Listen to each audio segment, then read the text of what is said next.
your portfolio still looks the same as it did just about 6 months ago. Really, all of 2025 have been hanging out about $3 for XRP. And so now people are starting to question, well, has XRP peaked?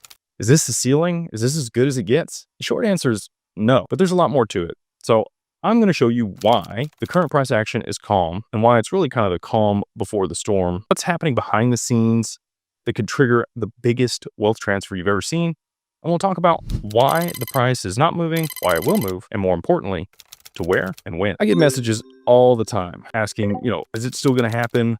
When's this going to happen? Or there's a lot of people that will FUD XRP and say that, well, market cap's already, $130 billion. That's way too high. If it were $10 XRP, it'd be worth as much as Apple. There's no way that it could 10x from here. And then you've got other cryptos pumping while XRP maintains its, price stability here around $3. We've had years of, sideways movement before we stepped up this year in 2025. The case is over at this point, and we still haven't seen the institutional adoption that people have been waiting for. There's other people that talk about, the billion XRP that Ripple dumps onto the market each month out of their escrow, which isn't really true. They actually re-escrow the majority of that back onto the end of the escrow and only put onto the market what they need to maintain price stability, which is the whole function of XRP. And there's other things like, if banks are really using it, well, why isn't the price moving? Retail just gets impatient. It's a long game. And I've seen a lot of people start to sell. And so that's why I want to talk about this video today and what's going on to help you make the best decisions for you and your portfolio. And now we're just starting to see Bitcoin's dominance start to fall and the rotation that we've been looking for into all the altcoins. So buckle up, sit down, hang out to the end of the video, and we'll go over and dispel all of these myths and why XRP can go much, much higher. So let's start with the market cap myth. Okay, there's a lot of people that look at the market cap of XRP and they compare it to stocks. And that's completely wrong. XRP isn't a company, it's a protocol. And it's really the token on a protocol that moves the value.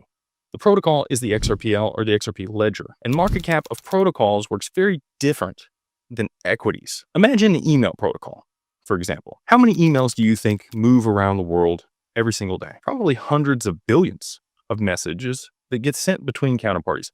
I mean, just alone, myself, I receive hundreds of emails per day. If all of that was moving just $1, what would that be worth? That would be a lot of money moving around. So the value of these protocols and networks comes from transaction volume. It's not going to be speculation like it is today. So let's look at the market cap of an XRP that was, say, $1,000.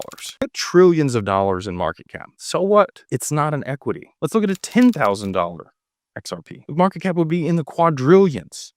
Still doesn't matter because it's the total supply that you're looking at and the price of a single token. And that's what you multiply to get the market cap. Available supply and total supply are two very different things.